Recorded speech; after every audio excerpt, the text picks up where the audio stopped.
Hello guys, and welcome back to the channel. Look at what I have here today. Yes, I have done this brand quite a few times before, but this is the first time I think I've actually featured a box, being able to get a hold of how it actually looks like. So this particular watch, again, thank you, courtesy to the people at CELINE JEWEL in Harbour Town, which I've collaborated on with on a number of occasions now. So let's have a look at what's in here. So the outer box is white, as you can see, and on the inner box is the reverse. It is a black kind of like faux leather with Ingersoll engravement or carving onto the top there. So, you know, not too bad actually for this level of watch. And let's have a look.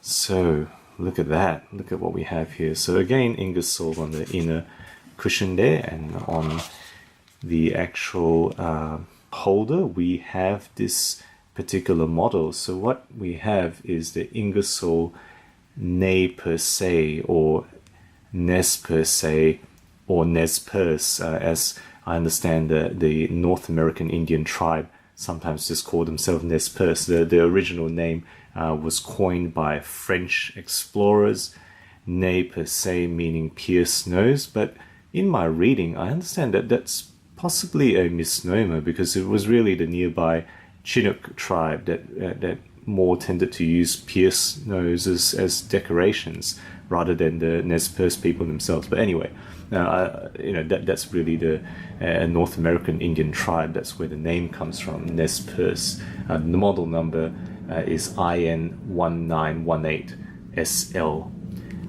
So this one is a little bit, I'll take it off here, it's a little bit hard to locate in terms of current sales. It is not listed on Amazon USA. I think it may be listed on some of the Amazon European sites, but on one site, Ingersoll in Austria, it is listed at a price of 380 euros. So I'm not really sure how much it would list for in USA or Australia for that matter. It's not really on the Ingersoll Australia website either. So clearly this is a skeleton dial, the first skeleton dial watch I have featured, and boy, it really does attract my attention. You know, I can just look at this for moments, long moments, just looking at that ticking away. This is caliber 414. I can't find a lot of information on this, so I don't really know much about it. I know it's 21,600 beats per hour, like many of the Ingersoll movements. It is 20 joules, and I presume it is 30 hours like every other Ingersoll that I've featured. This one has the difference in that it has a small seconds at the 6 o'clock subdial, you can see there, and no other complications. It doesn't really need any, does it? I mean, it's just really that attractive by itself. You know, manual wind, I should say there's a winding feature at the 0 position, and if I want to adjust it, you pull it out to the first position, and it's not hacking, so that second hand you can see still counts, and that movement still beats away. And of note is that there are no minute markings on the dial, so it's kind of like communicating that you don't need to be that precise with this.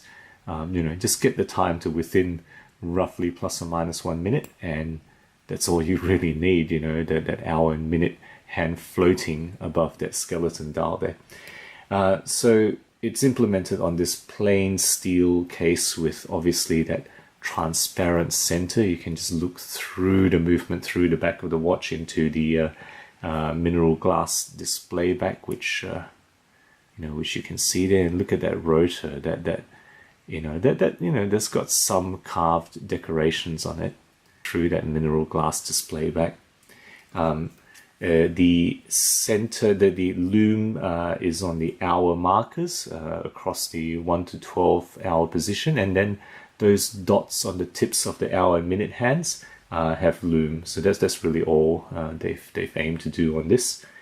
The case is 40 millimeters in diameter, 316L stainless steel, 13 millimeters thick, and 20 millimeter lug width. So very classical proportions for a kind of a dress style. And probably you wouldn't do much bigger than this for a dress watch. 40 millimeter diameter, 30 meter water rating, like many dress Ingersolls, really for just some splash resistance, and mineral glass on the front as well. Dark grey on this calf skin leather. Just open up the clasp here for show. Let's get that separated. Okay, so I've left, respectfully, of course, I have to leave those stickers and protectors on. This is provided as a display model from CELINE JEWEL. So showing some of the decorations on the inside, genuine leather, calf skin style, with some alligator decoration. Okay, and then you can see that stainless steel butterfly deployment clasp, which I've seen, you've seen in some of the Ingersolls that I featured before. So, really like the classic style again of Ingersoll, and this one has a little bit of a twist in the skeleton dial, which really is just so mesmerizing. I mean, look at the mainspring at the top there, the balance wheel ticking away at the 9 o'clock position with the escapement. I don't know if it comes through, you can see that escapement ticking away behind that small seconds dial there. It's just, I just look at this for long moments, just stare at it all day. It's on the small side and it's suitable for a dress watch, and it really is light and comfortable on the hand. I won't do a full wrist shot, but I'll just, hold it on my wrist there for, really that the classic Ingersoll, really, it sits comfortably, not over the top, but, with a bit of flamboyance in that skeleton dial. As usual, the movement is slightly subpar. I don't have any confirmation exactly what this is, but presumably it's again a seagull movement under Xeon Limited, which is the owner of Ingersoll. It is a dress style, so you don't get this wet, you don't get the leather wet. But that's the design of the watch. You don't take this for sports. You take this for dressy, formal, semi-formal occasions. The clasp is exactly the same as the Santa Ana, which I featured before. So I'm going to just put this down and use the Santa Ana to demonstrate. So, again, butterfly deployment, stainless steel clasp, which is a little bit tricky. So if I open it, you can see, that's fine. But if you want to close it over your hand, if you do that first, again, it's you won't be able to lift this and get that under the keeper there. So, again, like the Santa Ana, this one's exactly the same problem. You have to feed that under the keeper and then clip it. And, I'm using two hands to do that. If you have that fiddling on your wrist, it does get tricky. You'd have to develop a technique to get that on. So, slight trickiness in manipulating this particular clasp with, those keepers, which are that first keeper being so close to the first, to the clasp itself. So there we have it. That's the Ingersoll Nez Perce or Nez Perce, depending on how you prefer to pronounce it. I hope that's been an enjoyable look at yet another Ingersoll, a brand that I think does very reasonable work. And this one is just, has a different level of prettiness to it with that skeleton dial. Let me know what you think, guys, about this particular model.